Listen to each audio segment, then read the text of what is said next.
Hello बच्चों, कैसे आप सभी। तो देखो बेटा, आज के इस लेक्चर में मैं आप लोगों के सामने डिस्कशन करूंगा कुछ लवणों के बारे में। और इन लवणों को आज के इस लेक्चर में मैं आप लोगों के लिए बिल्कुल कंप्लीट करवा दूंगा। तो सभी बच्चे मेरे साथ वीडियो में लास्ट तक बने रहना।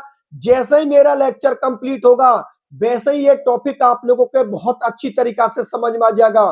देखो, क्लास स्टार्ट करने से पहले मैं सभी बच्चों के लिए बता देता हूं कि जिन बच्चों ने अब तक इस YouTube चैनल को सब्सक्राइब नहीं किया है वो सभी बच्चे इस YouTube चैनल को सब्सक्राइब कर देना, वीडियो को लाइक कर देना। और जितने भी आप लोगों के फ्रेंड हैं उन सभी फ्रेंडों के बीच में आप लोग इसकी लिंक को शेयर कर देना, जिससे ज्यादा से ज्यादा बच्चे हम लोगों से जुड़ सके। ठीक है बच्चों, अब मैं मेरे लेक्चर की शुरुआत करता हूं। तो देखो, एक बार मैं आप लोगों के लिए फिर से बता देता हूं।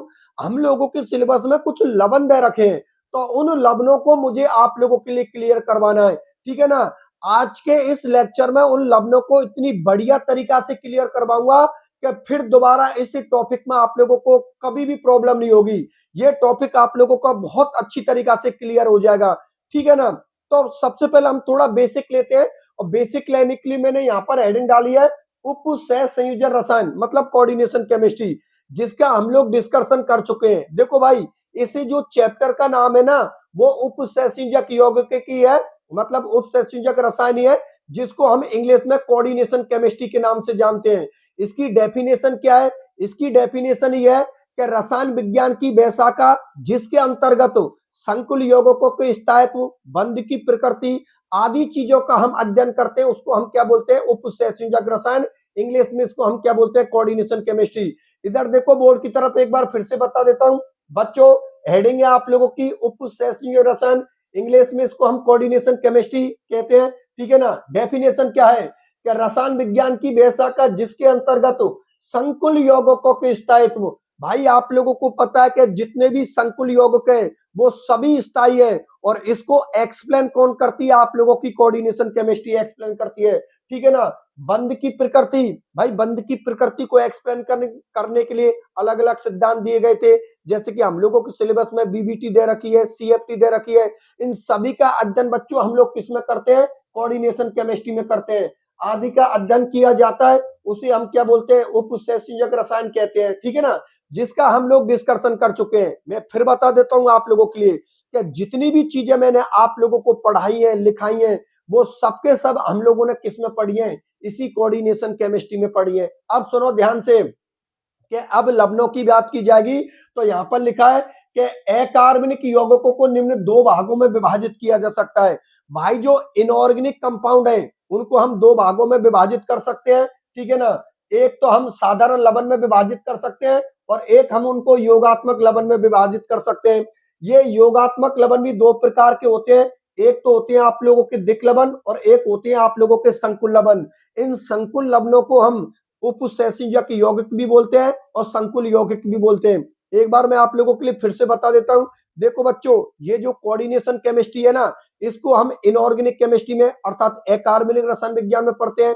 तो इस अकार्बनिक रसायन विज्ञान में जो आप लोगों के इनऑर्गेनिक कंपाउंड होते हैं उनको हम दो भागों में विभाजित कर सकते हैं। एक तो हम साधारण लवण में विभाजित कर सकते हैं, जिनको इंग्लिश में हम क्या बोलते हैं? सिंपल साल्ट बोलते हैं। और एक हम उनको योगात्मक लवण में विभाजित कर सकते हैं, जिनको इंग्लिश में हम एडिशन साल्ट बोलते हैं। ये जो दिक् लवण है, सॉरी, ये जो आप लोगों के योगात्मक लवण है बच्चों, ये भी आप लोगों के दो प्रकार के होते हैं। एक तो होते हैं आप लोगों के दिक् लवण, इंग्लिश में इसको हम डबल साल्ट बोलते हैं। और एक होती है आप लोगों के संकुल लवण, इंग्लिश में इसको हम कॉम्प्लेक्स साल्ट बोलते हैं। इन्हीं को हम उप सहसंयोजक यौगिक बोलते हैं, और इन्हीं को हम संकुल यौगिक बोलते हैं। मेरी बात आप लोग समझ में आ गई ना? अब सुनो ध्यान से, क्या यहाँ पर हम लोग बिल्कुल डिटेल से डिस्कशन करेंगे। देखो बच्चों, इन साधारण लवणों का अर्थात ये सिंपल साल्ट का हम लोग बिल्कुल डिटेल से डिस्कशन करेंगे। और ये योगात्मक लवण एडिशन साल्ट है, इसका भी हम लोग बिल्कुल डिटेल से डिस्कशन करेंगे, जिसमें हम लोग दिक् लवण का भी डिस्कशन करेंगे और संकुल लवण का भी डिस्कशन करेंगे। मेरी बात आप लोग समझ में आ गई ना? चलो ठीक है, बहुत अच्छी बात है। तो देखो, सबसे पहले मैं आप लोगों के सामने हेडिंग डाल देता हूं, साधारण लवण, सिंपल साल्ट। उसके बाद फिर हम साधारण लवण को बिल्कुल डिटेल से पढ़ते हैं, समझते हैं। तो देखो बोर्ड की तरफ,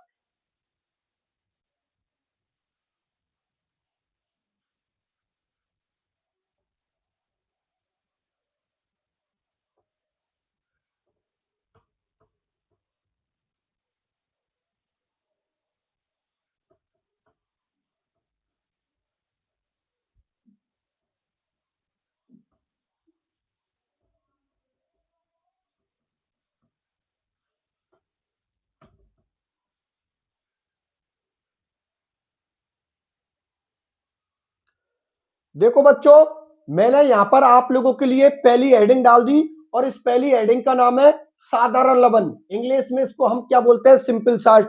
अब इस साधारण लवण के मैंने सभी पॉइंट आप लोगों के सामने लिख दिए। अब एक एक पॉइंट को मैं आप लोगों के लिए एक्सप्लेन कर देता हूं, आप एक एक पॉइंट को समझने की कोशिश करना।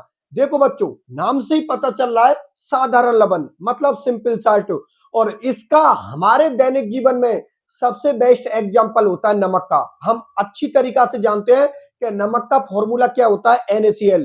एक बार मैं आप लोगों के लिए फिर से बता देता हूं, नाम से ही पता चल रहा है साधारण लवण सिंपल साल्ट, ठीक है ना। साधारण लवण का सबसे बेस्ट एग्जांपल हमारे दैनिक जीवन में कौन होता है? नमक होता है, और नमक का फॉर्मूला होता है NaCl। तो नमक को बेस मानते हुए मैं सभी पॉइंटों को आप लोगों के लिए एक्सप्लेन कर देता हूं, आप एक एक पॉइंट को ध्यान से समझ कर चलना। देखो, साधारण लवण का पहला पॉइंट ये बोल रहा है, ये लवण अम्ल तथा क्षार की क्रिया द्वारा प्राप्त होते हैं। बिल्कुल सही बात है भाई, आप लोगों का जो पहला पॉइंट है वो इस बात को बोल रहा है कि लवणों का निर्माण किससे होता है? अम्ल और क्षार की क्रिया से। बिल्कुल सही बात है। एक आप लोगों ने अम्ल लिया, एक आप लोगों ने क्षार लिया। यदि अम्ल और क्षार को आपस में आप लोगों ने जोड़ दिया या आपस में उनकी रिएक्शन करवा दी, तो हम लोगों को कौन मिलते हैं? लवण मिलते हैं, ठीक है ना।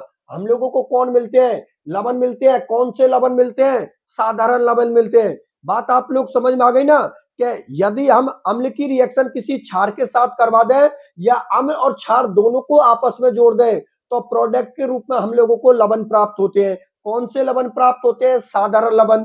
तो साधारण लवण किससे मिलकर बने होते हैं? अम्ल और क्षार की क्रिया से। चलो ठीक है।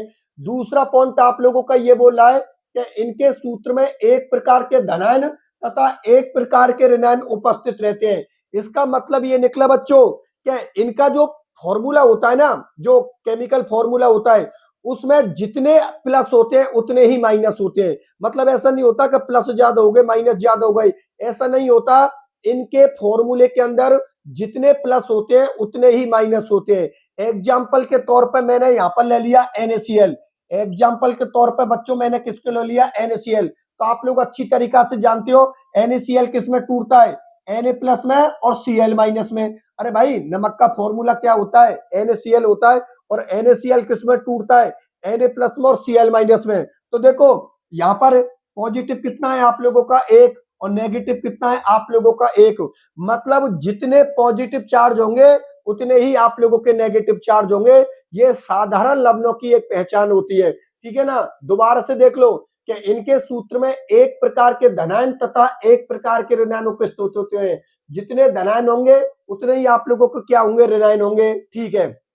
अगला पॉइंट आप लोगों का तीसरे नंबर का ये बोल रहा है कि जब इन्हें जल में घोला जाता है तो ये पूर्णतः आयनों में वियोजित हो जाते हैं।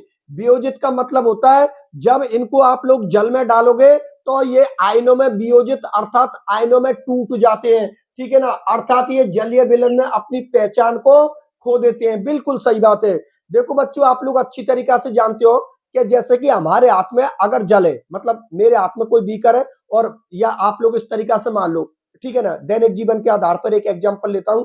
मेरे हाथ में क्या है? गिलास है। गिलास में क्या है? पानी है। और उस पानी के अंदर यदि मैं नमक को डाल दूं, तो नमक को डालते ही नमक पानी के अंदर अपना अस्तित्व खत्म कर देता है। बिल्कुल सही बात है भाई। नमक को जब आप लोग पानी के अंदर डालोगे तो नमक अपने रूप को खत्म कर देता है, अपने अस्तित्व को खत्म कर देता है, अपनी पहचान को खत्म कर देता है, क्योंकि नमक पानी में जाकर घुल जाता है। और नमक जैसे ही पानी में घुलेगा, उस पानी में जाकर Na प्लस और Cl माइनस आयनों में वो टूट जाता है, और ये Na प्लस और Cl माइनस आयनों का नमक पानी के अंदर अपना टेस्ट देता है। तभी तो आप लोगों ने देखा होगा कि जो हमारे हाथ में गिलास है, गिलास में पानी है, उसमें आपने नमक डाल दिया, नमक अपना अस्तित्व तो खत्म कर देता है, लेकिन नमक पानी के स्वाद को, टेस्ट को चेंज कर देता है। जो पानी आप लोगों ने नमक डालने से पहले मीठा मीठा लग रहा है, नमक डालने के बाद वो पानी आप लोगों का कड़वा लगने लग जाएगा।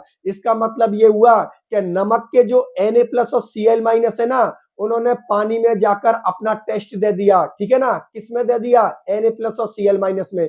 बात समझ में आ गई ना। तो अगला पॉइंट इसी बात को बोल रहा है। एक बार दोबारा देखो इस पॉइंट को। जब इन्हें जल में घोला जाता है तो पूर्णतः अपने आयनों में वियोजित हो जाते हैं। बिल्कुल सही बात है। जैसे कि जल के अंदर आप नमक को डालोगे तो वो किस में टूट जाएगा, Na+ और Cl- में, ठीक है ना। अर्थात ये जलीय विलयन में अपनी पहचान को खो देते हैं। पहचान खोने का मतलब यह है कि वो जलीय विलयन में पूरी तरीका से घुल जाता है, ठीक है ना। पहचान खोने का मतलब यह है कि कोई चीज आपको अपनी आंखों से दिखाई दे रही है, इसका मतलब उसने अपनी पहचान को खत्म नहीं किया है, लेकिन कोई चीज किसी के अंदर डाली और उसने अपना रूप ही खत्म कर दिया। जैसे कि पानी के अंदर नमक को डालते ही नमक अपने रूप को खत्म कर देता है, क्योंकि वो पानी में पूरी तरीका से घुल चुका होता है, अर्थात अपनी पहचान को खत्म कर देता है। बात समझ में आ गई ना। चलो ठीक है, अगला पॉइंट इस बात को बोल रहा है, तथा इनका प्रत्येक आयन जलीय विलयन में अपना परीक्षण अर्थात अपना टेस्ट देता है।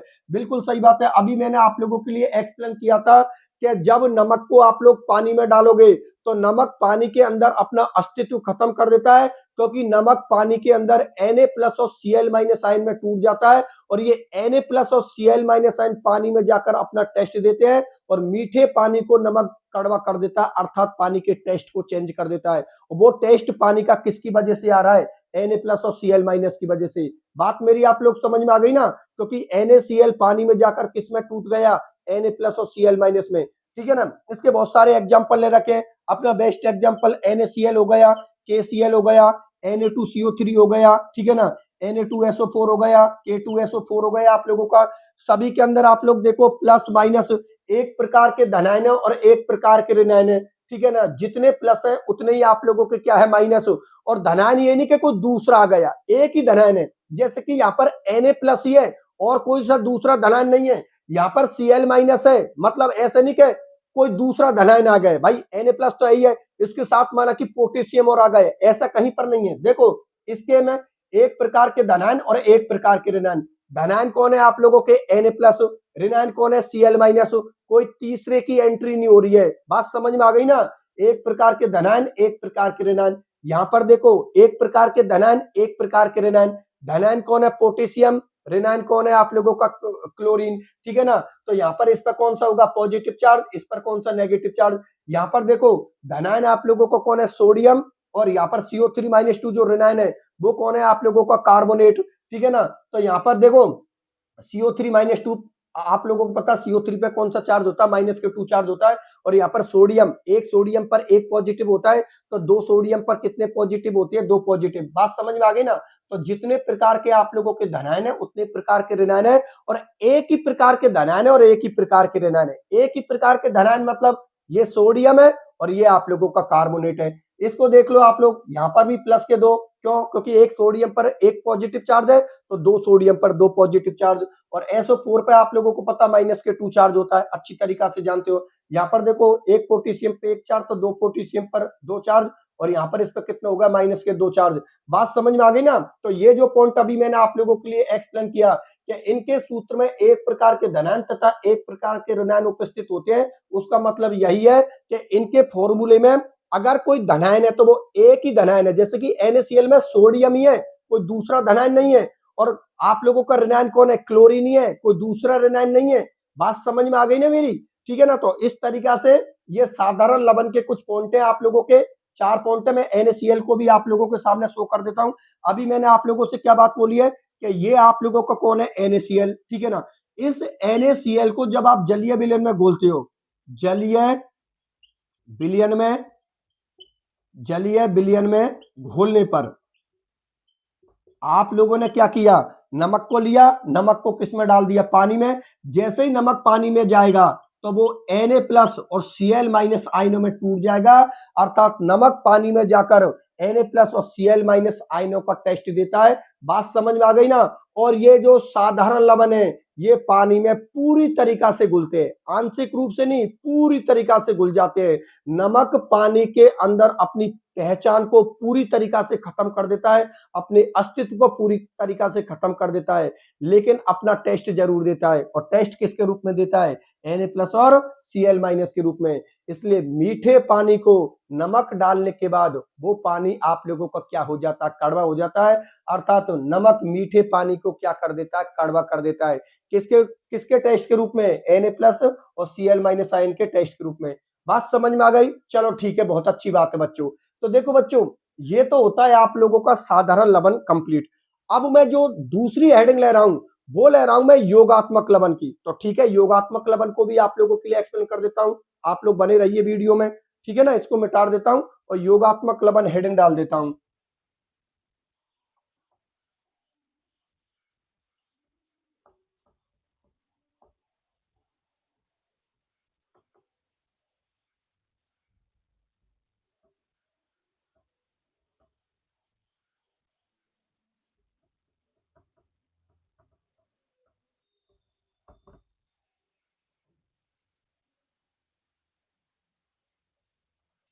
देखो बच्चों, ये हो गई आप लोगों के दूसरे नंबर की हेडिंग, जिसका नाम है योगात्मक लवण। इंग्लिश में इसको हम बोलते हैं एडिशन साल्ट।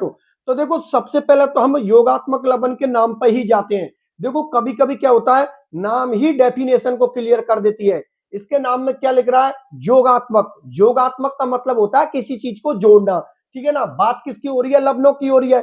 तो इसका सीधा सा मतलब है कि भाई लवणों को जोड़ा जा रहा है। तो योगात्मक लवण हम उनको बोलते हैं कि यदि हम दो साधारण लवणों को आपस में जोड़ दें, आपस में मिला दें, आपस में मिक्स कर दें, तो हम लोगों को योगात्मक लवण प्राप्त होते हैं। और ये योगात्मक लवण भी बच्चों आप लोगों के दो प्रकार के होते हैं।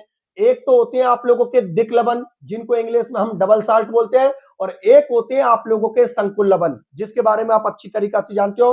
संकुल लवण, या आप लोग इनको संकुल यौगिक भी बोल सकते हो, या उपसंयोजक यौगिक भी बोल सकते हो। और इसी की केमिस्ट्री का हम लोगों ने अब तक डिस्कशन किया है। ये जितने भी लेक्चर हम लोगों ने पढ़े हैं, वो किसके पढ़े हैं बच्चों, हम लोगों ने संकुल लवणों के पढ़े हैं। ठीक है ना, इंग्लिश में इसको हम कॉम्प्लेक्स साल्ट बोलते हैं, इसको कॉम्प्लेक्स कंपाउंड बोलते हैं, और इसको हम क्या बोलते हैं, कोऑर्डिनेशन कंपाउंड। पहले तो ये बात बताओ बच्चों, ये बात आप लोग समझ में आ गई ना, एक बार फिर से समझ लो आप लोग। योगात्मक लवण क्या बोलते हैं कि यदि हम दो साधारण लवणों को आपस में जोड़ दें या आपस में मिला दें, तो हम लोगों को कौन प्राप्त होते हैं, योगात्मक लवण। और योगात्मक लवण के ये जो प्रकार मैंने हेडिंग डाली है, तो ये योगात्मक लवण भी हम लोगों के दो प्रकार के होते हैं। एक तो होते हैं बच्चों हम लोगों के दिक् लवण, और एक होते हैं हम लोगों के संकुल लवण। वेरी वेरी इंपॉर्टेंट टॉपिक है ये सारे, क्योंकि तो एग्जाम में आप लोगों के यहां से क्वेश्चन बनता है। अब वो क्वेश्चन किस तरीका से बनता है वो मैं आप लोगों के लिए बताऊंगा। ठीक है ना, लेकिन सबसे पहले हम लोग ये समझते हैं कि भाई दिक् लवण हम किसे कहते हैं और संकुल लवण हम किसे कहते हैं। तो मैं आप लोगों के लिए यहाँ पर हेडिंग डाल देता हूं, दिक् लवण मतलब डबल साल्ट, और इसके जितने भी पॉइंट हैं उन सभी पॉइंटों को लिख देता हूं, फिर एक एक पॉइंट को मैं आप लोगों के लिए एक्सप्लेन कर दूंगा। ठीक है बच्चों, तो देखो बोर्ड की तरफ।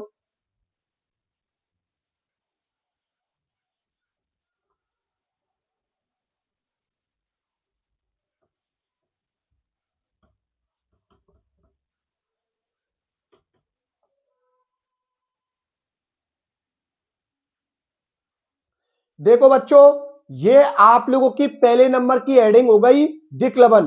भाई योगात्मक लवण के अंदर हम लोगों की पहली हेडिंग हो गई दिक् लवण। इंग्लिश में इसको हम क्या बोलते हैं, डबल साल्ट।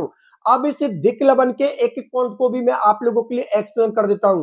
तो देखो बच्चों, दिक् लवण का पहला पॉइंट इस बात को बोल रहा है कि ये जो दिक् लवण है ना, ये ठोस अवस्था में तो स्थायी होते हैं, लेकिन जैसे ही आप लोग इनको जल के अंदर डालोगे, तो ये भी अपनी पहचान को खत्म कर देते हैं, अर्थात ये भी आयनों के अंदर पृथक हो जाते हैं, अर्थात आयनों के अंदर टूट जाते हैं। मेरी बात आप लोग समझ में आ गई ना, एक बार फिर से सुन लो आप लोग। ये जो आप लोगों के दिक् लवण है, ये ठोस अवस्था में तो स्थायी होते हैं, लेकिन जैसे ही इनको जलीय विलयन के अंदर आप लोग डालोगे, तो ये भी जलीय विलयन में पूर्ण रूप से आयनों में टूट जाते हैं और पूरी तरीका से अपनी पहचान को खत्म कर देते हैं। इसका मतलब ठोस अवस्था में तो ये क्या होते हैं, स्थायी होते हैं, लेकिन जलीय विलयन अवस्था में ये अपने रूप को खत्म कर देते हैं, अपनी पहचान को खत्म कर देते हैं, अर्थात पानी में पूरी तरीका से घुल जाते हैं।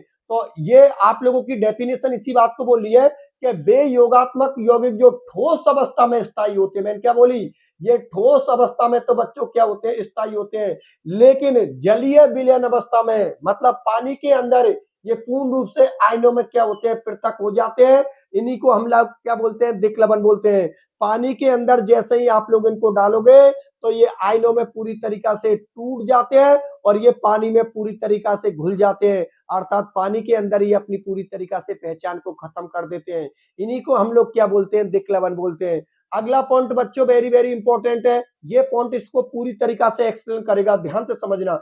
पॉइंट इस बात को बोल रहा है जब दो समान ऋणायन युक्त, मतलब ऋणायन क्या होने चाहिए, समान होने चाहिए, ठीक है ना। जब दो समान ऋणायन युक्त दो साधारण लवणों को आपस में मिश्रित करके शुष्क होने तक वाष्पित करते हैं तो हम लोगों को दिक् लवण प्राप्त होते हैं। देखो बच्चों, ये जो आप लोगों का पॉइंट है ये इस बात को बोल रहा है कि भाई आप लोगों को पता है कि योगात्मक लवणों का निर्माण किससे होता है। अरे भाई, दो साधारण लवणों को आपस में मिला दूं तो हम लोगों को योगात्मक लवण प्राप्त हो जाते हैं। यही दिक् लवण का हाल है कि यदि मैं दो साधारण लवणों को आपस में मिला दूं लेकिन उन दो साधारण लवणों के अंदर ऋणायन आप लोगों का क्या होना चाहिए, समान।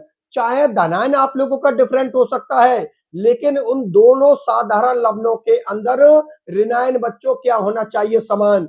और उनको मिलाने पर जब तक वो पूरी तरीका से शुष्क नहीं हो जाते तब तक आप लोग उनको गर्म करते रहो।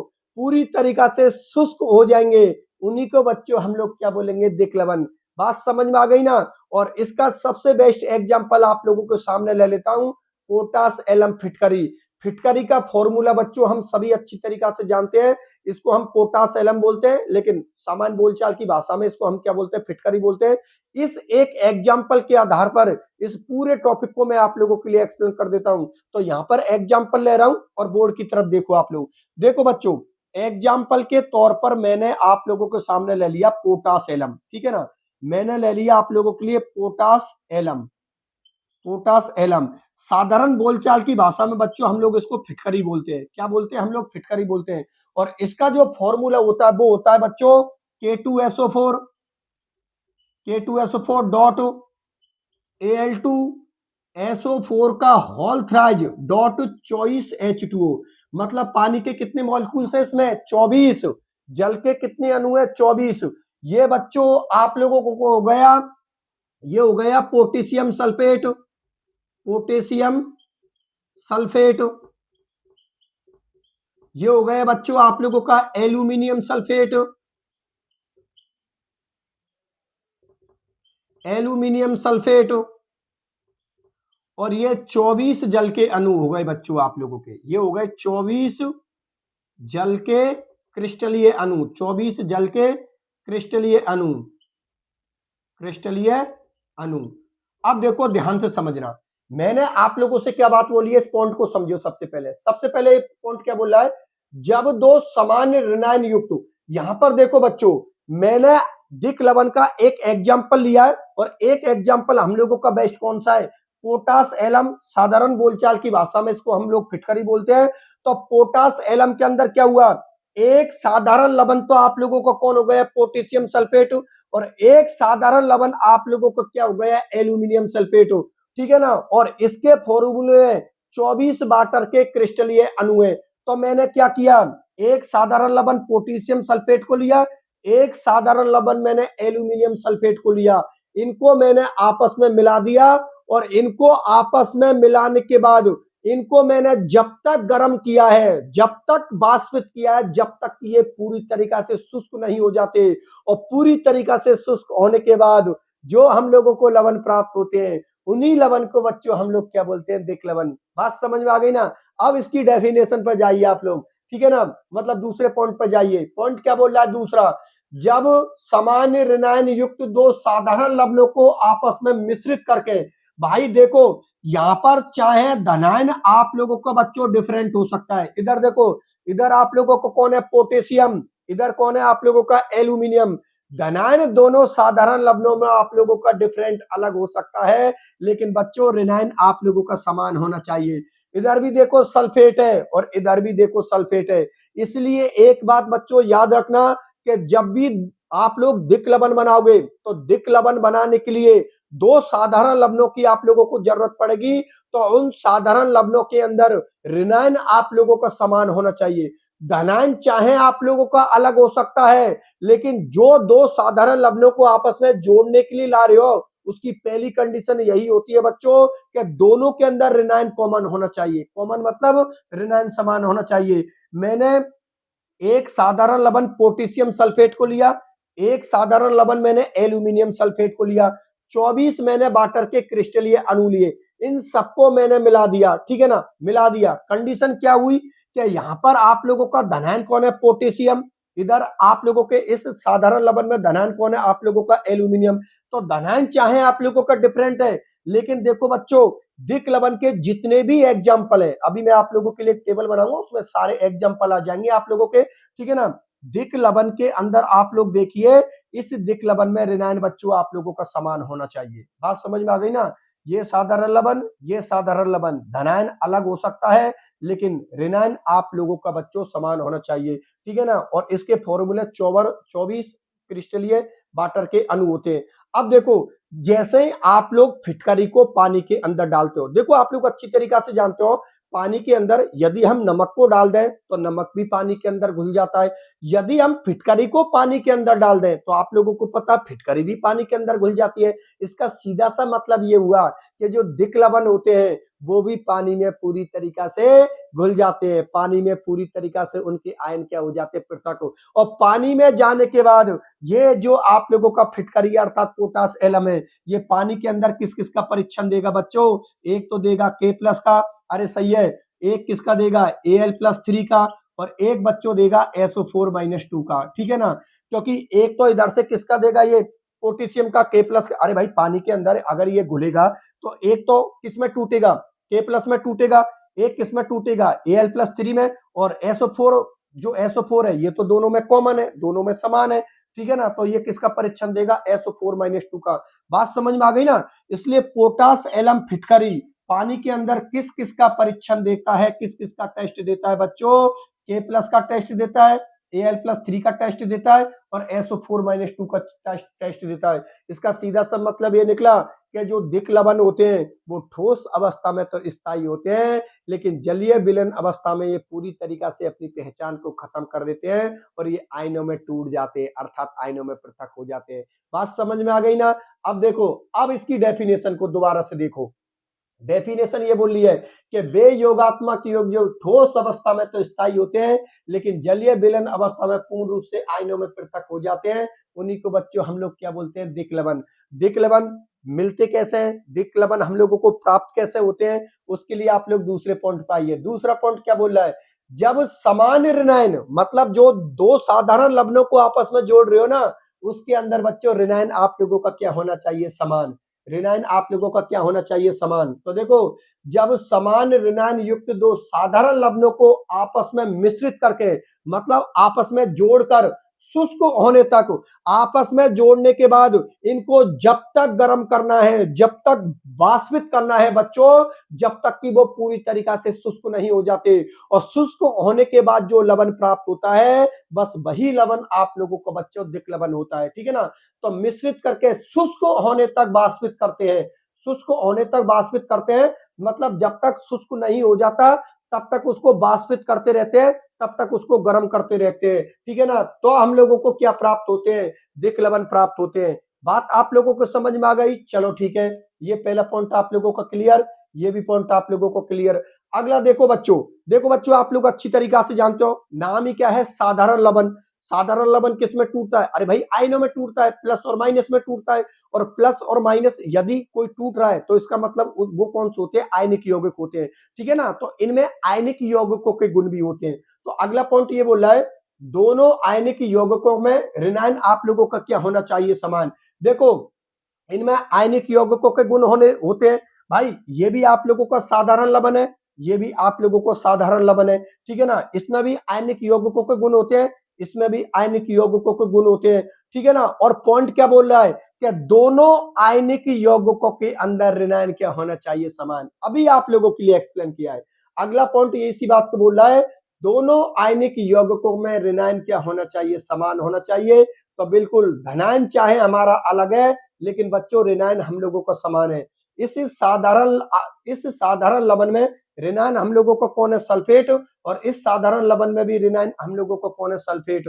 बात समझ में आ गई ना? तो इन दोनों के अंदर ऋणायन क्या होना चाहिए? समान, ठीक है ना। अब देखो, ये भी पॉइंट आप लोगों को क्लियर हो गया। अगले देखो, इनमें आयनिक यौगिकों के गुण होते हैं, इसलिए इन्हें जालक यौगिक भी कहते हैं। अभी आप लोगों के लिए एक्सप्लेन किया है भाई। जो आयनिक यौगिक होते हैं ना, वो आयनिक यौगिकों की क्रिस्टलीय संरचना होती है, और आयनिक यौगिकों की क्रिस्टलीय संरचना होने की वजह से इनको हम जालक यौगिक भी कहते हैं। तो कॉमन सी बात है यार, इनको भी जालक यौगिक बोलेंगे, क्योंकि ये भी आप लोगों का आयनिक यौगिक है, ये भी आप लोगों का आयनिक यौगिक है। तो आयनिक यौगिकों के गुण होने की वजह से इनको हम क्या बोलेंगे, जालक यौगिक भी बोलेंगे। ठीक है ना, तो पॉइंट इसी बात को बोल रहा है। अगले वाला क्या बोल रहा है, इनमें आयनिक यौगिकों के गुण होते हैं, इसलिए इनको हम क्या बोलते हैं, जालक यौगिक, क्योंकि आयनिक यौगिकों की क्रिस्टलीय संरचना होने की वजह से उनको हम जालक यौगिकों के नाम से भी जानते हैं। बात समझ में आ गई, चलो ठीक है। अब देखो, आप लोगों को पता है फिटकरी के फॉर्मूले के अंदर एक तो आप लोगों का पोटेशियम सल्फेट है, एक आप लोगों का एल्यूमिनियम सल्फेट है, और उसके साथ 24 क्रिस्टलीय जल के अणु है। ये 24 क्रिस्टलीय जल के अणु बच्चों इसके फॉर्मूले में प्रेजेंट रहेंगे। किसके में, फिटकरी के फॉर्मूले में, या जो भी दिक् लवण है आप लोगों के, उन सभी के फॉर्मूले के अंदर पानी तो आप लोगों का जरूर रहेगा। ठीक है ना, कितने मॉलिक्यूल्स होंगे वो उसके फॉर्मूले पर डिपेंड करेगा, लेकिन पानी के मॉलिक्यूल्स जरूर प्रेजेंट रहेंगे, चाहे वो आप लोगों का कोई सा भी दिक् लवण हो। अभी सभी एग्जाम्पलों को मैं आप लोगों के सामने लिखूंगा, अभी तो मैंने सिर्फ एक एग्जाम्पल लिया, पोटासेलम फिटकरी। बात समझ में आ गई। तो देखो अगला पॉइंट इसी बात को बोल रहा है जो मैंने अभी एक्सप्लेन किया। क्या बोल रहा है बच्चों, पहले तो इस पर टिक कर देता हूं। ये सामान्यतः जलयोजित क्रिस्टलीय लवण होते हैं। जलयोजित क्रिस्टलीय लवण क्यों होते हैं, क्योंकि इन सभी दिक् लवणों के फॉर्मूले में वाटर के क्रिस्टलीय अणु होते हैं। ठीक है ना, तो वाटर के क्रिस्टलीय अणु होने की वजह से ये जो सभी दिक् लवण होते हैं बच्चों, वो जलयोजित क्रिस्टलीय लवण होते हैं। बात समझ में आ गई। ठीक है, एक एक पॉइंट आप लोगों के लिए एक्सप्लेन कर दिया, एक पॉइंट और रह गया, मेरे पास जगह कम थी, उसको मैं आप लोगों के लिए बोल ही देता हूं। ठीक है ना, ये सभी पॉइंट तो बच्चों मैंने आप लोगों को सामने लिख दिए, एक एग्जांपल के आधार पर सभी समझा दिए। एक पॉइंट और था, लेकिन वो जगह कम थी तो मैं लिख नहीं पाया, तो इसको मैं आप लोगों के लिए समझा देता हूं। ये पॉइंट मैंने आप लोगों को समझा दिया, लेकिन एक बार फिर से बता देता हूं। दिक् लवण क्या होते हैं कि जलीय विलयन में अपनी पहचान को खत्म कर देते हैं।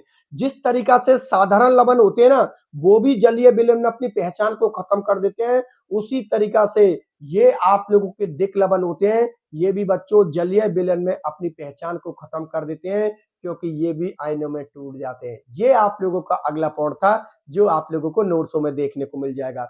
देखो, मैं जितनी भी चीजें आप लोगों को लिखा रहा हूं, पढ़ा रहा हूं बच्चों, मैं सारी चीज नोट्स के अकॉर्डिंग पढ़ा रहा हूं। इसलिए तो मैं आप लोगों से बोल रहा हूं कि मेरे वाले नोट्स है ना, वो प्रत्येक बच्चे के पास में होने चाहिए, क्योंकि जो भी मैं लेक्चर आप लोगों के सामने ले रहा हूं वो नोट्स के अकॉर्डिंग ही ले रहा हूं, जिससे कि क्लास को लेने के बाद जब आप लोग नोट्सों को देखो तो आप लोगों को एक बात तो समझ में आए कि हाँ यार, सर ने वही पढ़ाया है जो नोट्स में लिख रहा है, और यही हम लोगों का स्कोर करवाएगा, यही हम लोगों के बेस्ट नंबर दिलाएगा। बात समझ में आ गई ना। इसलिए प्रत्येक बच्चे के पास में मेरे वाले नोट्स होने चाहिए, और नोट्स के लिए बच्चों बता दिया, राम चतुर्वेदी एकेडमी ऐप पर आप लोगों को मेरे कंप्लीट नोट्स मिल जाएंगे, हिंदी मीडियम को और इंग्लिश मीडियम के। तो आप प्ले स्टोर पर जाओ, वहां से राम चतुर्वेदी एकेडमी ऐप को डाउनलोड कीजिए, वहां पर आपको कंप्लीट नोट्स मिल जाएंगे। मेरे ऐप की पहचान आप लोगों को बता दिया, जो ऐप का जो लोगो है ना, वहां पर मेरे फोटो लगा हुआ है, फोटो देखते ही आप लोग पहचान जाओगे कि वो सर का ही ऐप है। बात समझ में आ गई बच्चों, ठीक है ना। तो ये पॉइंट आप लोग समझ में आ गए ना, कि दिक् लवण भी जलीय विलयन में पूरी तरीका से अपना परीक्षण देते हैं, अर्थात पूरी तरीका से आयनों में पृथक हो जाते हैं, और ये अपनी पहचान को खत्म कर देते हैं। पहचान खत्म करने का मतलब यह है कि पूर्ण रूप से ये पानी के अंदर घुल चुके होते हैं। अरे भाई, पहचान खत्म करने का मतलब यह है कि पहचान अगर किसी की प्रेजेंट है, इसका मतलब वो पानी में दिखाई दे रहा है, और उसकी पहचान खत्म होने का मतलब है वो पानी में पूरी तरीका से घुल चुका है, पूरी तरीका से पानी में घुल चुका है। जैसे नमक पानी में अपनी पहचान को खत्म कर देता है, इसका मतलब ये हुआ कि नमक पानी में पूरी तरीका से घुल चुका होता है। फिटकरी भी पानी के अंदर अपनी पूरी पहचान को खत्म कर देती है, क्योंकि हम जानते हैं कि फिटकरी है ना, वो भी पानी में पूरी तरीका से घुल जाती है। बात समझ में आ गई बच्चों, चलो ठीक है। अब देखो, ये तो सब आप लोगों के लिए मैंने एक्सप्लेन कर दिया, सारे पॉइंट एक्सप्लेन कर दिए, लेकिन दिक् लवण के कुछ और एग्जाम्पल हैं आप लोगों के। उन एग्जाम्पलों को की एक टेबल बना दूं, और उस टेबल के अंदर सारे एग्जाम्पलों को और मैं आप लोगों के सामने लिख देता हूं, और वो एग्जाम्पल कौन कौन से टेस्ट देते हैं उनको भी मैं साइड में लिख दूंगा। बात समझ में आ गई ना। ये पोटास एलम जो फिटकरी है, ये पानी के अंदर किस किस का टेस्ट देती है? A+ का देती है, Al+3 का देती है और SO4-2 का देती है। और इसके दिक् लवण के जितने और एग्जाम्पल है उनको भी मैं आप लोगों के सामने लिख देता हूं। तो देखो बोर्ड की तरफ।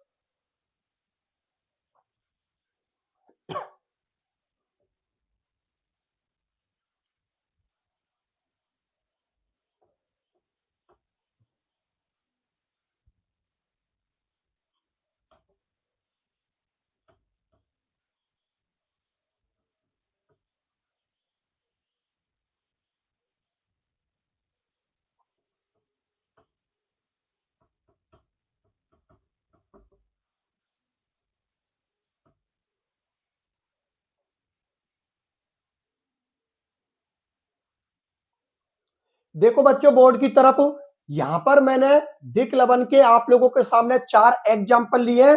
अब इन चारों एग्जाम्पलों को मैं आप लोगों के लिए एक्सप्लेन कर देता हूं। देखो एग्जाम्पल 1 तो अभी मैंने आप लोगों के लिए एक्सप्लेन किया है। एग्जाम्पल 1 के अंदर मैंने लिया है पोटासेलम। सामान्य बोलचाल की भाषा में बच्चों इसको हम लोग क्या बोलते हैं? फिटकरी बोलते हैं। फॉर्मूला क्या होता है?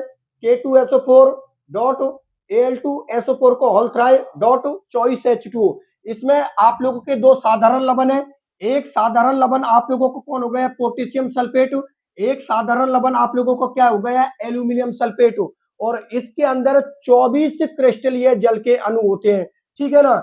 यहां पर गौर करने वाली बात यह है कि दोनों साधारण लवणों के अंदर आप लोगों का धनायन क्या है? धनायन आप लोगों का डिफरेंट है, लेकिन ऋणायन है ना, वो ऋणायन आप लोगों का क्या है? समान। ये इसकी कंडीशन है कि जो दो साधारण लवण आप लोग ले रहे हो ना, धनायन चाहे उनका डिफरेंट हो सकता है, लेकिन ऋणायन उनका क्या होना चाहिए? समान। और 24 इसके अंदर क्रिस्टलीय जल के अणु होते हैं। ये फॉर्मूला किसका हो गया? फिटकरी का हो गया। इस फिटकरी को जैसे ही हम लोग पानी के अंदर डालते हैं, जैसे ही इनको हम जलीय विलयन में डालते हैं, तो ये फिटकरी पूरी तरीका से पानी में घुल जाती है और पूरी तरीका से आयनों में क्या हो जाती है? टूट जाती है, आयनों में पृथक हो जाती है। और ये जलीय विलयन में किस किस का टेस्ट देती है? मतलब किस किस आयनों में टूट जाती है? तो देखो इधर से किस में टूटेगी? K+ में। इधर से किस में टूटेगी? Al+3 में। और आप लोगों को पता है कि SO4 तो दोनों में कॉमन है, तो एक परीक्षण ये किसका देगी? SO4-2 का। तो पानी के अंदर फिटकरी किस किस का परीक्षण देती है? किस किस का टेस्ट देती है? K+ का देती है, Al+3 का देती है और SO4-2 का परीक्षण देती है। ये आप लोगों का एग्जाम्पल नंबर 1 हो गया। चलो ठीक है, इसको क्लियर करते हैं। एग्जाम्पल नंबर 2 पर आइए बच्चों। यहां पर एग्जाम्पल नंबर 2 पर लिया मैंने मोहर लवण, ठीक है ना। मोहर लवण सामान्य बोलचाल की भाषा में हम लोग इसको मोहर लवण बोलते हैं। वैसे इसका नाम क्या होता है? फेरस अमोनियम सल्फेट, जिसको हम शॉर्टकट में FAS भी लिख देते हैं, ठीक है ना। सामान्य बोलचाल की भाषा में इसको हम मोहर लवण बोलते हैं। नाम क्या होता है? Ferrous ammonium sulphate. Ferrous ammonium sulphate, shortcut में इसको हम क्या बोलते हैं? FAS बोलते हैं। ये भी कौन होता है बच्चों? आप लोगों का दिक् लवण। तो कॉमन सी बात है, जब भी ये दिक् लवण बना है तो इसमें भी दो साधारण लवण आप लोगों के मिलाए होंगे। तो एक साधारण लवण तो आप लोगों का ये रहा, एक साधारण लवण आप लोगों का ये रहा। और वाटर के मॉलिक्यूल्स हर किसी के अंदर देखने को मिलेंगे। देखो इन सभी एग्जाम्पलों के अंदर बच्चों वाटर के क्रिस्टलीय अणु सभी के अंदर देखने को मिलेंगे। ये बात आप लोग विशेषकर ध्यान में रखना दिक् लवण में। तो मोहर लवण के अंदर एक साधारण लवण तो हम लोगों को कौन हो गया? FeSO4। एक साधारण लवण बच्चों हम लोगों को हो गया NH4 को होल ट्वाइज SO4, ठीक है ना। तो इसका कंप्लीट जो फॉर्मूला हुआ है वो क्या हुआ है मोहर लवण का? FeSO4 डॉट NH4 को whole twice SO4 dot 6H2O, ठीक है ना। यहां पर ये इसका क्या हो गया? मोहर लवण का फॉर्मूला हो गया, ठीक है। अब देखो धनायन इसके अंदर आप लोगों को पता डिफरेंट है, क्योंकि यहां पर ये कौन है? आप लोगों का आयरन है, ठीक है ना। और ये कौन है? आप लोगों का NH4+, ठीक है ना। ये कौन है? आप लोगों का NH4+। लेकिन इन दोनों के अंदर बच्चों ऋणायन बिल्कुल समान है। ये इस साधारण लवण में ऋणायन आप लोगों को कौन है? SO4-2, ठीक है ना। और यहां पर भी आप लोगों को कौन है? SO4-2। तो चाहे धनायन दोनों साधारण लवणों में आप लोगों का अलग है, लेकिन बच्चों ऋणायन दोनों के अंदर आप लोगों का क्या है? समान है। और 6 वाटर के अणु है, ठीक है ना। इस मोहर लवण को जैसे ही आप लोग जलीय विलयन में डालोगे, जैसे ही पानी के अंदर डालोगे, तो ये पूरी तरीका से पानी में घुल जाएगा और अपने आयनों में टूट जाएगा। आयनों में टूटने का मतलब है वो पानी के अंदर किस किस चीज का टेस्ट दे रहा है। तो देखो यहां से वो किसका देगा, Fe+2 का टेस्ट, यहां से किसका देगा, NH4+ का टेस्ट, और SO4 तो बच्चों दोनों में कॉमन है, तो एक टेस्ट ये किसका देगा, SO4-2 का, किसके अंदर, इस जलीय विलयन के अंदर। बात समझ में आ गई, चलो ठीक है। सबके फॉर्मूले आपको याद होने चाहिए, मैं आप लोगों को फिर से बता रहा हूं, ये जितने भी दिक लबन है बच्चों, इनके आप लोगों के नाम पते होने चाहिए, फॉर्मूले पते होने चाहिए, ठीक है ना, सूत्र पता होना चाहिए, और जलीय विलयन में ये किस किस आयन का टेस्ट दे रहा है ये भी बच्चों आप लोगों को पता होना चाहिए, ठीक है ना। इसलिए एक एक चीज को ध्यान से समझते चलो। अगर किसी भी बच्चे को कोई भी प्रकार की प्रॉब्लम होती है तो आप लोग कमेंट सेक्शन में लिख देना, मैं आप लोगों को रिप्लाई दे दूंगा, ठीक है बच्चों। तो ये आप लोगों को समझ में आ गया, चलो ठीक है। तीसरे नंबर का जो अपना दिक लबन का एग्जांपल है वो है बच्चों कॉर्नेलाइट, ठीक है ना, इसको हम क्या बोलते हैं, कॉर्नेलाइट। इसका फॉर्मूला क्या होता है, KCl.MgCl2.6H2O, ठीक है ना। एक साधारण लबन हम लोगों को कौन हो गया, KCl, एक साधारण लबन हम लोगों को कौन हो गया, MgCl2, ठीक है ना। इसके अंदर देखो बच्चों धनायन दोनों साधारण लवणों में आप लोगों का अलग अलग है, यहाँ पर कौन है पोटेशियम है, यहाँ पर कौन है मैग्नीशियम, लेकिन बच्चों ऋणायन दोनों के अंदर समान है। इधर भी आप लोगों को कौन है, क्लोरीन है, और इधर भी आप लोगों का क्लोरीन है। और यही दिक लवण की पहचान होती है कि जो दो साधारण लवण आपस में आप लोग जोड़ रहे हो, आपस में आप लोग मिला रहे हो, उसके अंदर धनायन चाहे अलग हो सकता है लेकिन ऋणायन दोनों साधारण लवणों में समान होना चाहिए। यहाँ पर भी देखो क्लोरीन है, यहाँ पर भी आप लोगों का क्लोरीन है, और 6 वाटर के क्रिस्टलीय अणु है, ठीक है ना।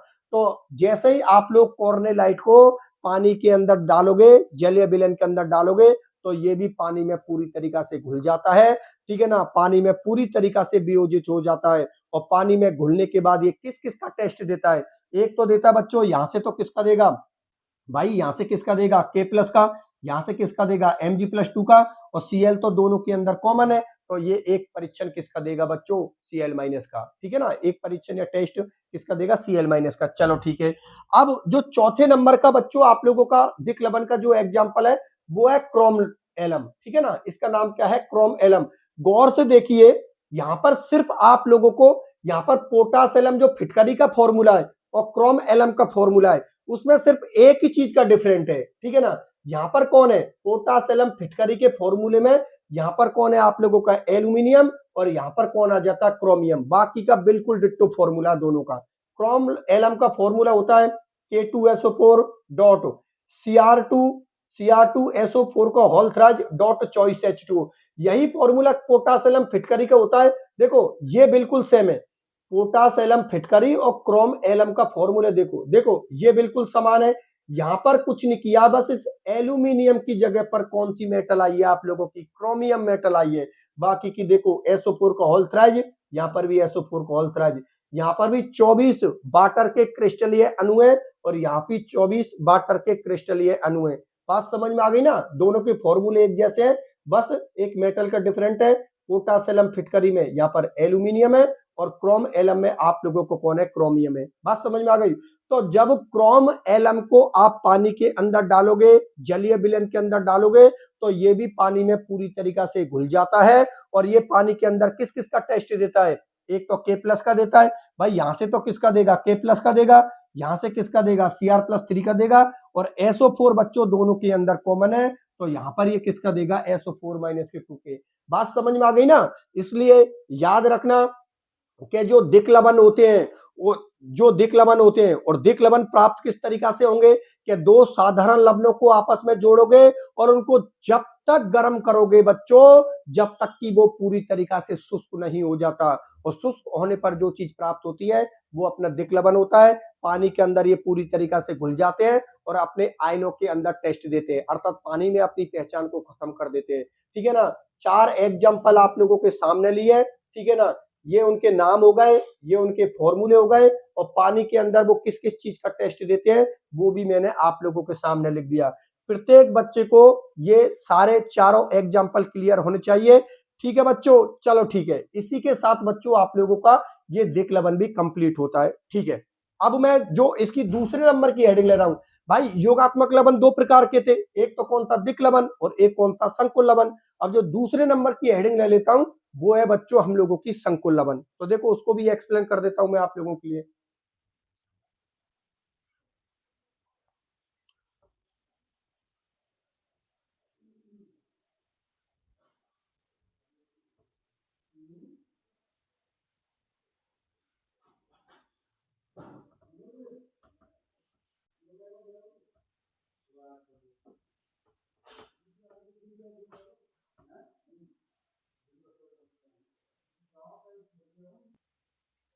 देखो बच्चों, ये हो गई आप लोगों के दूसरे नंबर की हेडिंग, जिसमें हम लोग डिस्कशन करेंगे संकुल लवण। इन संकुल लवणों को ही हम संकुल यौगिक बोलते हैं, या फिर आप लोग इनको उपसंयोजक यौगिक भी बोल सकते हो, जिसका हमने इस चैप्टर में अध्ययन किया है। तो देखो बच्चों, इनकी एक पहचान होती है कि जो भी आप लोगों के संकुल लवण होते हैं ये जलीय अवस्था में और ठोस अवस्था में दोनों में स्थायी होते हैं, अर्थात दोनों में अपनी पहचान बना के रखते हैं। इसीलिए तो इनको हम क्या बोलते हैं, संकुल लवण। नाम से ही पता लग रहा है संकुल लवण, मतलब ये वे लवण होते हैं जो ठोस अवस्था में और जलीय विलयन अवस्था दोनों में स्थायी होते हैं। ठीक है ना, तो दोनों में स्थायी होते हैं, उन्हीं को हम लोग क्या बोलते हैं, संकुल लवण बोलते हैं, या संकुल यौगिक बोल दो, या आप लोग उपसंयोजक यौगिक बोल दो, कुछ भी बोल दो आप लोग। ठीक है ना, और ये जलीय विलयन में पूर्ण रूप से आयनित नहीं होते। मेरा कहने का मतलब ये हुआ कि जलीय विलयन में ये पूरी तरीका से नहीं घुलते, आंशिक रूप से घुलते हैं। इसका मतलब ये हुआ कि जलीय विलयन अवस्था में ये यौगिक अपनी पहचान बना के रखते हैं। बात समझ में आ गई ना। अब आप लोग इसके एक एक पॉइंट को देख लीजिए। अभी मैंने जो पॉइंट एक्सप्लेन किया आप लोगों को, वही मैंने यहाँ पर पॉइंटों में लिख रखा है। देखो संकुल लवण के बारे में क्या बोल रहा है कि वे लवण जो ठोस अवस्था तथा जलीय विलयन अवस्था दोनों में अपना अस्तित्व बना के रखते हैं, मतलब दोनों में अपनी पहचान बना के रखते हैं। इसका मतलब ये हुआ कि पानी में पूरी तरीका से नहीं घुलते, आंशिक रूप से घुलते हैं, संकुल आयनों के रूप में अपना अस्तित्व बना के रखते हैं, अपनी पहचान बना के रखते हैं। ठीक है ना, बना के रखते हैं, संकुल लवण कहलाते हैं। अर्थात वे योगात्मक यौगिक जो ठोस अवस्था वे जलीय विलयन अवस्था दोनों में स्थायी होते हैं। ठीक है ना, बात समझ में आ गई ना। क्योंकि जो आप लोगों के दिक् लवण है वो ठोस अवस्था में तो स्थायी होते हैं, लेकिन जलीय विलयन अवस्था में वो अपनी पहचान को खत्म कर देते हैं, अर्थात पानी में पूरी तरीका से घुल जाते हैं। ठीक है ना, लेकिन जो संकुल लवण है वो ठोस अवस्था में तो स्थायी होते हैं, लेकिन जब आप लोग इनको जल में घोलोगे तो जल में भी ये पूरी तरीका से नहीं घुलते और आंशिक रूप से घुलते हैं, अर्थात पानी के अंदर अपनी पहचान बना के रखते हैं, संकुल आयनों के रूप में रहते हैं। किस तरीका से रहते हैं, अभी एग्जाम्पल लूंगा तब आप लोगों को और अच्छी तरीके से समझ में आ जाएगी। बात समझ में आ गई ना कि वे योगात्मक यौगिक जो ठोस अवस्था वे जलीय विलयन अवस्था दोनों में स्थायी होते हैं, संकुल लवण या आप लोगों संकुल लवण या संकुल यौगिक, या आप लोग क्या कहलाते हैं, उपसंयोजक यौगिक कहलाते हैं। आप लोग कुछ भी बोल दो इनको, संकुल लवण बोल दो, संकुल यौगिक बोल दो, उपसंयोजक यौगिक बोल दो, सबका मतलब एक ही है। ठीक है बच्चों, दूसरा पॉइंट यही बोल रहा है, मैंने आप लोगों से क्या बात बोली है कि ये जलीय विलयन में पूर्ण रूप से आयनित नहीं होते, मतलब जलीय विलयन में पूरी तरीका से नहीं घुलते, और ये संकुल आयनों के रूप में रहते हैं, अर्थात अपनी पहचान को पानी के अंदर बनाकर रखते हैं। ठीक है ना, इसलिए पानी में भी स्थायी होते हैं। ठीक है ना, तो अगला पॉइंट यही बोल रहा है कि संकुल लवण जलीय विलयन अवस्था में पूर्ण रूप से आयनित नहीं होते हैं, अर्थात ये जलीय विलयन में भी अपना अस्तित्व अर्थात अपनी पहचान बनाए रखते हैं। ठीक है ना, तो पानी में भी ये क्या होते हैं, स्थायी होते हैं। कौन, संकुल लवण। और लास्ट एंड फाइनल पॉइंट बच्चों, ये पॉइंट एक्सप्लेन कर दिया, ये पॉइंट एक्सप्लेन कर दिया। अब इस पॉइंट को देखो आप लोग, ये पॉइंट क्या बोल रहा है कि ये जलीय विलयन में सभी आयनों का परीक्षण नहीं देते, ये सभी आयनों का टेस्ट नहीं देते। बच्चों ये बात भी आप लोग याद रखना कि जो संकुल लवण होते हैं ये जलीय विलयन में सभी आयनों का परीक्षण नहीं देते, केवल मुक्त आयनों का ही परीक्षण देते हैं। अब ये मुक्त आयन क्या है, इनको मैं आप लोगों के लिए एक्सप्लेन कर देता हूं। ठीक है बच्चों, तो लास्ट वाला पॉइंट का मतलब क्या है, अभी आप लोगों के सामने एक एग्जांपल ले रहा हूं और इस एक एग्जांपल के आधार पर मैं इसको एक्सप्लेन कर देता हूं। देखो बच्चों, मैंने एक संकुल यौगिक आप लोगों के सामने एग्जाम्पल के तौर पर ले लिया, एग्जाम्पल के तौर पर ले लिया K4FeCN का होल 6। ठीक है ना, ये मैंने आप लोगों के लिए संकुल यौगिक ले लिया, ठीक है ना। ये बच्चों ठोस अवस्था में, मैं आप लोगों के लिए बता देता हूं, ये आप लोगों का जो संकुल लवण है ना, ये ठोस अवस्था में है, और ये ठोस अवस्था में भी बच्चों क्या है, स्थायी है। अब मैं क्या करता हूं, इस K4FeCN को होल 6 जो संकुल लवण है ना, इसको मैं किस में डाल देता हूं, पानी में। तो पानी में डालने के बाद ये किस किस आयन का परीक्षण देगा, किस किस आयन का टेस्ट देगा, वो मैं आप लोगों के लिए बता देता हूं। तो देखो K4FeCN का होल 6 जो हम लोगों का संकुल लवण है, लिख देता हूं, ये हम लोगों का कौन हो गया बच्चों, संकुल लवण हो गया। इसको हमने जल में डाल दिया, जल में घोलने पर, जल में घोलने पर, जल में घोलने पर, तो जैसे ही इसको हम जल में घोलेंगे तो बच्चों ये किस किस आयन का देगा, 4 पोटेशियम, 4 K+ का देगा। यहां पर K+ किसका रोल अदा कर रहा है, साधारण धनायन का। आप लोगों को अच्छी तरीके से पता है कि कॉम्प्लेक्स के बाहर, मतलब बड़े कोष्टक के बाहर जो भी चीज प्रेजेंट होती है वो साधारण धनायन या साधारण ऋणायन प्रेजेंट होते हैं। तो यहाँ पर जो आप लोगों का पोटेशियम है ना बच्चों, ये पोटेशियम किस में टूट जाएगा, K+ में। तो ये हो गया आप लोगों को साधारण लवण या साधारण धनायन, लिख देता हूं, साधारण धनायन, ठीक है ना। और एक बच्चों ये किसका टेस्ट देगा, यहां पर देगा FeCN का होल 6 माइनस K4।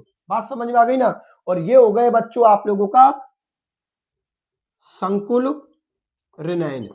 दिखाई दे रहा है ना आप लोगों को, थोड़ा नीचे आ गया, चलो मैं बोल दूंगा आप लोगों के लिए। देखो बच्चों ध्यान से समझना, मैंने एक संकुल लवण का एग्जांपल लिया, संकुल लवण के एग्जांपल के तौर पर मैंने किसको ले लिया, K4FeCN का होल 6। ये मेरा संकुल लवण हो गया।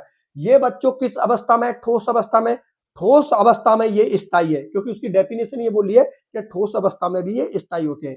ये ठोस अवस्था में अपना संकुल लवण, मैंने क्या किया, इस संकुल लवण को मैंने किस में डाल दिया, पानी के अंदर डाल दिया, अर्थात जल के अंदर डाल दिया। तो जैसे ही मैंने इसको पानी के अंदर डाला तो इसने अपना टेस्ट दे दिया। अब ये पानी के अंदर घुला तो सही, लेकिन पूरी तरीका से नहीं घुला, आंशिक रूप से घुला। अब आंशिक रूप से जब ये पानी के अंदर घुलेगा तो किस किस का टेस्ट दे रहा है, एक तो 4K+ का दे रहा है। अब देखो एक बात आप लोग याद रखने, एक ट्रिक बता देता हूं आप लोगों के लिए, कि आप लोग ऐसे पता लगाओगे ना कि सर इस पर चार्ज किस तरीका से आएगा। तो इस चीज के लिए याद रखना कि बड़े कोष्टक के बाहर जितने भी धनायन है उतने ही ऋणायन किस पर आएंगे, आप लोगों के संकुल यौगिक पे। और बड़े कोष्टक के बाहर जितने ऋणायन है उतने ही धनायन आप लोगों के किस पाएंगे, इस बड़े कोष्टक के ऊपर। किस तरीका से, देखो यहां पर हमारे पोटेशियम कितने हैं, 4। भाई हमारे 4 पोटेशियम है, एक पोटेशियम पर कितना चार्ज होता है, +1 चार्ज होता है। तो 4 पोटेशियम पर कितना चार्ज होगा, +4 चार्ज होगा। जब ये कॉम्प्लेक्स पर जाएगा तो किसका चार्ज होगा, -4। मतलब ये हुआ संकुल के बाहर जितने प्लस है, जब आप लोग संकुल के ऊपर ले जाओगे तो उतने ही क्या हो जाएंगे, माइनस। यदि संकुल के बाहर जितने माइनस हैं उतने ही संकुल पे क्या होंगे, प्लस होंगे। यहां पर पोटेशियम कितने हैं, 4, तो फिर इस पर चार्ज कितना आएगा, -4। सपोज करो इस संकुल के बाहर माइनस की कोई ऋणायन है और उसके पास -2 चार्ज है, तो संकुल पर फिर कितना होगा, +2 चार्ज। बात समझ में आ गई ना। संकुल के बाहर जितने प्लस उतने ही संकुल पर माइनस, संकुल के बाहर जितने माइनस उतने ही संकुल पर प्लस। तो यहां पर संकुल के बाहर कितने प्लस है, 4, तो उतने ही संकुल पर क्या हो जाएंगे, आप लोगों के माइनस हो जाएंगे। तो जब हम इस संकुल लवण को अर्थात K4FeCN के होल 6 को जल के अंदर डालते हैं, तो जल के अंदर डालोगे तो ये आप लोगों का K+ अलग हो जाएगा, और FeCN को होल 6 -K4 ये आप लोगों का अलग हो जाएगा, ठीक है ना। तो जो आप लोगों का K+ है ये आप लोगों को कौन है, साधारण धनायन है, और FeCN को होल 6 -K4 है, ठीक है ना, क्योंकि इसके पास कौन सा चार्ज है, -4 चार्ज आ रहा है, -K4 चार्ज आ रहा है। और यही बच्चों आप लोगों का कौन होता है, संकुल ऋणायन। ये पानी में पूरी तरीका से नहीं घुला है और ये संकुल आयनों के रूप में है, इसीलिए ये पानी के अंदर भी अपनी पहचान को बना कर रखते हैं, पानी के अंदर अपने अस्तित्व को बना कर रखते हैं। इसलिए जो संकुल यौगिक होते हैं, संकुल लवण होते हैं, वो पानी में भी स्थायी होते हैं। बात समझ में आ गई, चलो ठीक है। ये तो सारे पॉइंट आप लोगों को क्लियर हो गए, लेकिन जो लास्ट वाला पॉइंट है अब वो ध्यान देने वाला है। देखो बच्चों ये जलीय विलयन सभी आयनों का परीक्षण नहीं देते, केवल मुक्त आयनों का ही परीक्षण देते हैं। मुक्त आयन का मतलब ये कि ये यहां पर ऐसे मत कर देना कि भैया यहां पर ये Fe+2 का भी परीक्षण दे रहा है और Cn- का भी परीक्षण दे रहा है। नहीं बच्चों, ये आप लोगों का Fe+2 का और Cn- का परीक्षण नहीं देगा। ये Fe+2 Cn- का परीक्षण नहीं देगा, क्योंकि ये आप लोगों का पूरा क्या है, संकुल ऋणायन है, ठीक है ना। यहाँ पर Fe आप लोगों का किससे जुड़ा है, Cn से, और Cn किससे जुड़ा है, Fe से, तो ये फ्री नहीं है, क्योंकि ये तो अपने आप में ही एक संकुल लवण है। बात समझ में आ रही हो ना, ये अपने आप में आप लोगों का संकुल ऋणायन है, ये आपस में एक दूसरे से जुड़े हुए हैं, ये मुक्त नहीं है। मुक्त क्या है, यहाँ पर मुक्त है बच्चों, यहाँ पर K+, तो उसने अपना टेस्ट दे दिया।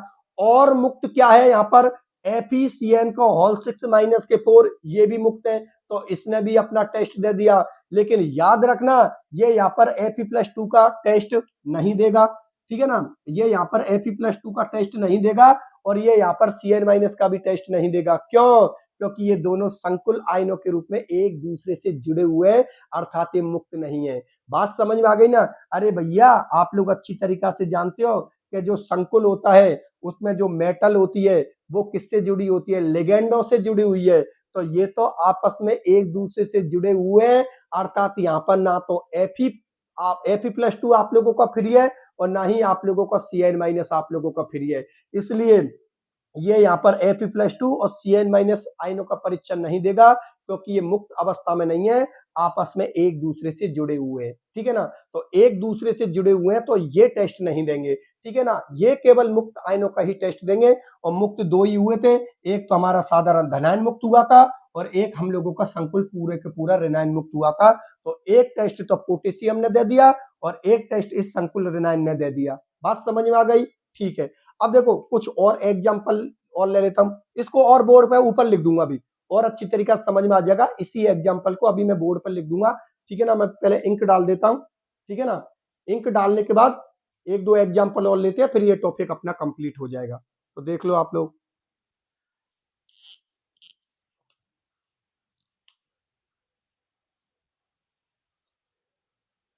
ये लो, इंक ही खत्म हो गई।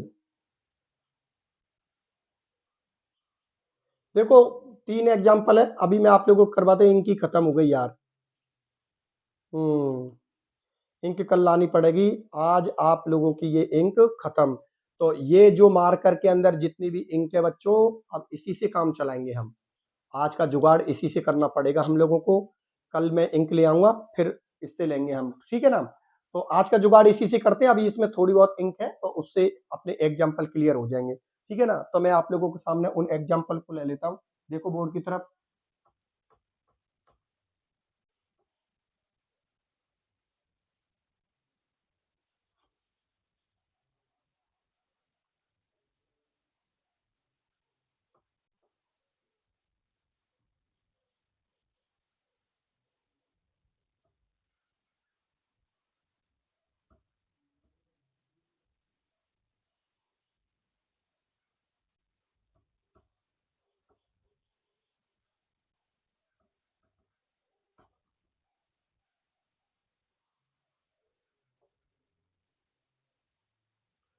तो देखो बच्चों, अभी मैंने आप लोगों के सामने एग्जाम्पल है, ये 2-3 एग्जाम्पल इसके भी ले लेता हूं, और 2-3 एग्जाम्पलों से ये टॉपिक हम लोगों का कंप्लीट हो जाएगा। तो एक तो अभी जो मैंने एग्जाम्पल एक्सप्लेन किया, वहां पर थोड़ी जगह कम थी, शायद हो सका किसी बच्चे के सही तरीका से समझ में नहीं आई है, तो उस एग्जाम्पल को एक बार फिर से लेता हूं, और एक बार फिर से आप लोगों के लिए बता देता हूं।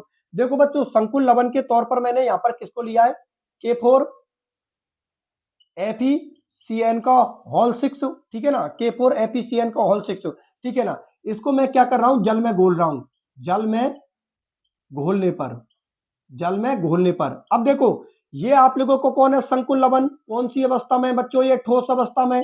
ये संकुल लवण आप लोगों का ठोस अवस्था में और स्थायी है। लेकिन जैसे ही आप लोग इसको जल में डालोगे, तो जल में डालने पर ये किस किस का टेस्ट देगा, एक तो देगा बच्चों पोटेशियम का। कितने पोटेशियम है, 4 पोटेशियम। तो किसमें टूट जाएगा, एक तो ये पोटेशियम में टूट जाएगा, और एक टूट जाएगा बच्चों FeCN का होल 6 - K4, एक इसमें टूट जाएगा। तो ये तो हो गए बच्चों आप लोगों का साधारण धनायन, और ये हो गए बच्चों आप लोगों का संकुल ऋणायन। तो पानी के अंदर जब आप लोग इस संकुल लवण को डालोगे, तो एक तो वो पोटेशियम का टेस्ट देगा, एक वो FeCN का होल 6 - 4 का टेस्ट देगा। ये संकुल, ये आप लोगों का साधारण धनायन हो गया, ये आप लोगों का संकुल ऋणायन हो गया। क्योंकि बड़े कोष्टक के अंदर जो भी चीज प्रेजेंट होती है बच्चों, उसी को हम संकुल आयन बोलते हैं। बात समझ में आ गई ना, जिनमें मेटल होती है और मेटल से जुड़े हुए लिगेंड होते हैं, ठीक है ना। और ये केवल आप लोगों के मुक्त आयनों का ही परीक्षण देंगे। यहाँ पर एक तो मुक्त आयन आप लोगों का K+ है और एक मुक्त आयन आप लोगों का FeCN को होल 6 माइनस के 4, मतलब पूरे का पूरे एक संकुल जो आप लोगों का आयन है ना, ये पूरे का पूरा मुक्त है। तो एक तो इसका टेस्ट देगा, एक इसका टेस्ट देगा। याद रखना बच्चों, ये Fe+2 और Cn- आयन का परीक्षण नहीं देगा, आयनों का परीक्षण नहीं देगा। परीक्षण मतलब टेस्ट नहीं देगा। बात मेरी आप लोग समझ में आ गई ना, क्योंकि यहाँ पर आप लोगों का ये Fe+2 फ्री नहीं है, किससे जुड़ा है, इस Cn के साथ, ठीक है ना। और ये Cn भी आप लोगों का फ्री नहीं है, क्योंकि ये किसके साथ जुड़ा है, Fe के साथ, क्योंकि पूरे का पूरा वो एक संकुल है। तो इन सबने मिलकर अपना टेस्ट दिया है और इसने अपना टेस्ट दिया है। और एक बात मैंने आप लोगों के लिए क्या बताई है कि संकुल के बाहर जितने भी प्लस हैं, तो जब संकुल पर आएंगे तो उतने ही माइनस आएंगे। देखो संकुल के बाहर कितने प्लस है, 4, तो जैसे ही संकुल पर आएंगे तो माइनस के 4 हो गए। संकुल के बाहर जितने भी माइनस हैं तो संकुल पर भी उतने ही प्लस होंगे। किस तरीका से होंगे उसका भी एक एग्जांपल आने वाला है। पहले तो ये बात बताओ बच्चों, ये समझ में आ गया? चलो ठीक है, एक एग्जांपल और लेता हूं।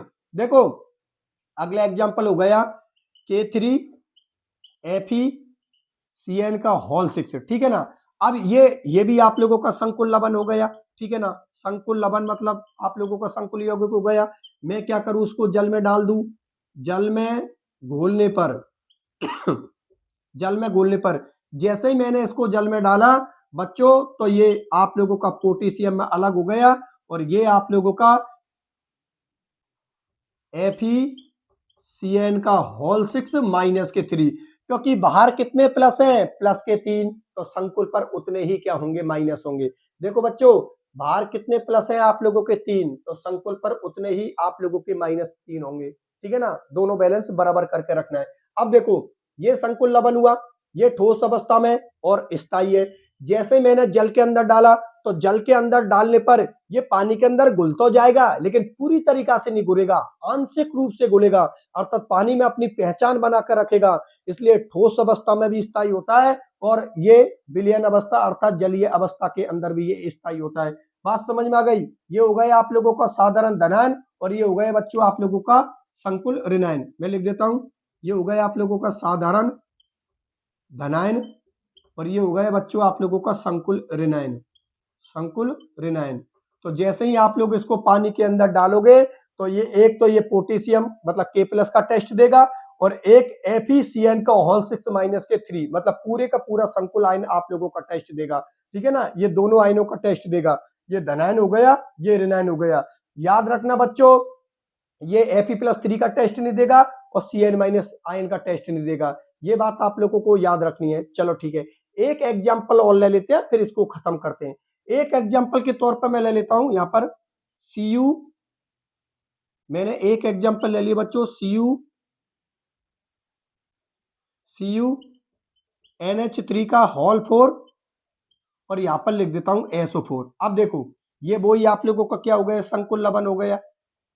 नाम लिख लेना, IUPAC नाम भी आप लोगों को सिखाया, चाहो तो इनके IUPAC नाम भी लिख देना, कोई दिक्कत नहीं है, क्योंकि IUPAC नोमेनक्लेचर भी मैंने बहुत अच्छी तरीका से सिखाया है, ठीक है ना। ये मैंने क्या किया बच्चों, संकुल लवण जल में घोल दिया, जल में घोलने पर, जल में घोलने पर। अब देखो अभी मैंने आप लोगों से क्या बात बोली है कि संकुल के बाहर जितने प्लस होंगे उतने ही संकुल पर माइनस होंगे और संकुल के बाहर जितने माइनस होंगे उतने ही संकुल पर क्या होंगे, प्लस होंगे। देखो SO4 ये आप लोगों का पूरे का पूरा बड़ा कोष्टक हो गया और बड़ा कोष्टक को ही हम लोग क्या बोल रहे हैं, संकुल बोल रहे हैं। संकुल के बाहर कौन है आप लोगों का, SO4, और हम लोग अच्छी तरीका से जानते हैं कि SO4 पर -2 चार्ज होता है। SO4 पर बच्चों क्या होता है, -2 चार्ज। तो ये -2 चार्ज जब संकुल पर जाएगा तो किसका हो जाएगा, +2 चार्ज। तो ये दो आयनों का टेस्ट देगा। एक तो Cu, मैं इसको साफ लिख देता हूं थोड़ा ये आप लोगों का कौन है बच्चों, कॉपर है, ठीक है ना। तो एक तो ये टेस्ट देगा CuNH3 को होल 4 +2, एक तो ये टेस्ट देगा CuNH3 का होल 4, एक तो ये +2 का टेस्ट देगा और यहाँ पर एक टेस्ट देगा बच्चों ये SO4 माइनस के 2 का टेस्ट। ठीक है ना, तो ये हो गया आप लोगों का संकुल धनायन और ये हो गया बच्चों साधारण ऋणायन। साधारण ऋणायन, साधारण इसलिए बोल रहा हूं बच्चों क्योंकि ये संकुल के बाहर है और मेन केमिस्ट्री हम किसकी पढ़ते हैं, संकुल की पढ़ते हैं, अर्थात बड़े कोष्टक के अंदर जो चीज प्रेजेंट होती है हम उसी की केमिस्ट्री पढ़ते हैं। बात समझ में आ गई ना। ये संकुल लवण था, जैसे ही मैंने इसको पानी में डाला, पानी में डालते ही इसने एक टेस्ट तो किसका दिया, CuNH3 का होल 4 + 2 का टेस्ट दिया और एक टेस्ट बच्चों दिया SO4 माइनस के 2 का। इसको हम क्या बोलेंगे, संकुल धनायन। और ये कौन हो गए आप लोगों का संकुल ऋणायन। मैं थोड़ी देर पानी पी कर आता हूं।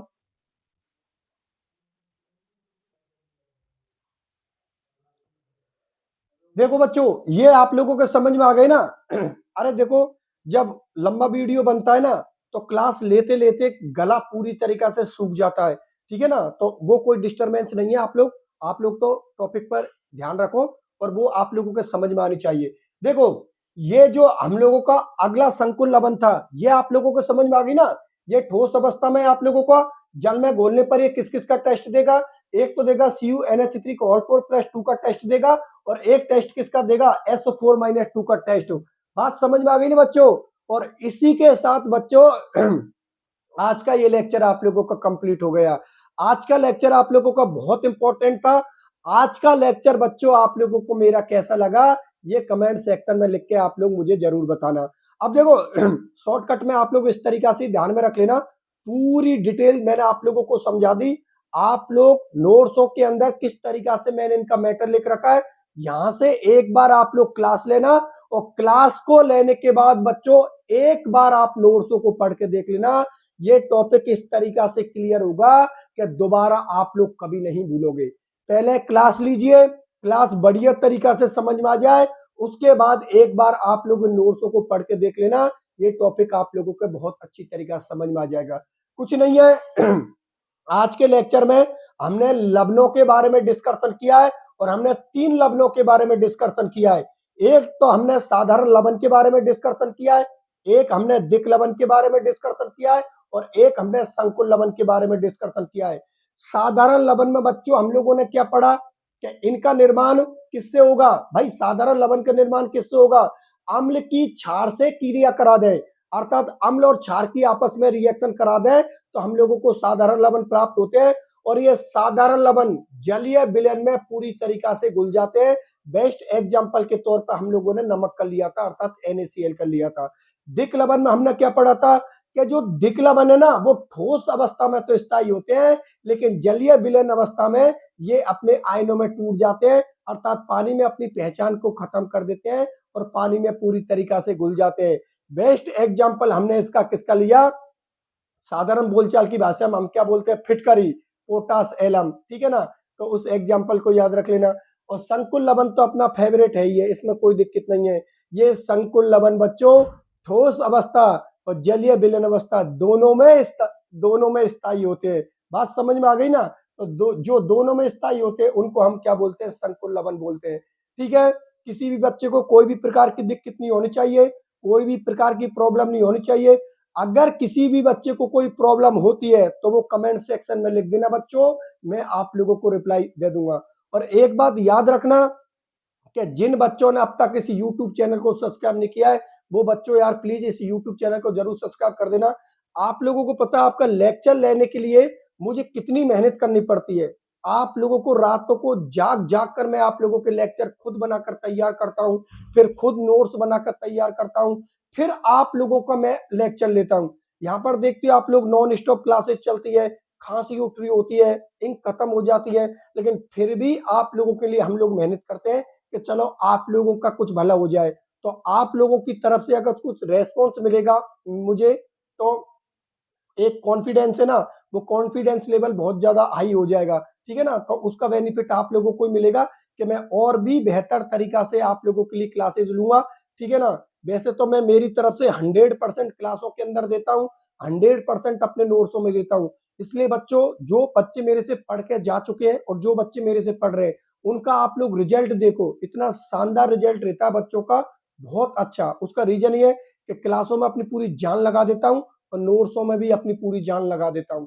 अब आप मुझे कितना सपोर्ट करते हो वो चीज देखने लायक होगी। ठीक है बच्चों, तो फिर आज के लेक्चर को हम लोग यहीं रखते हैं। मिलता हूं फिर अगले लेक्चर में, तब तक के लिए बाय बाय।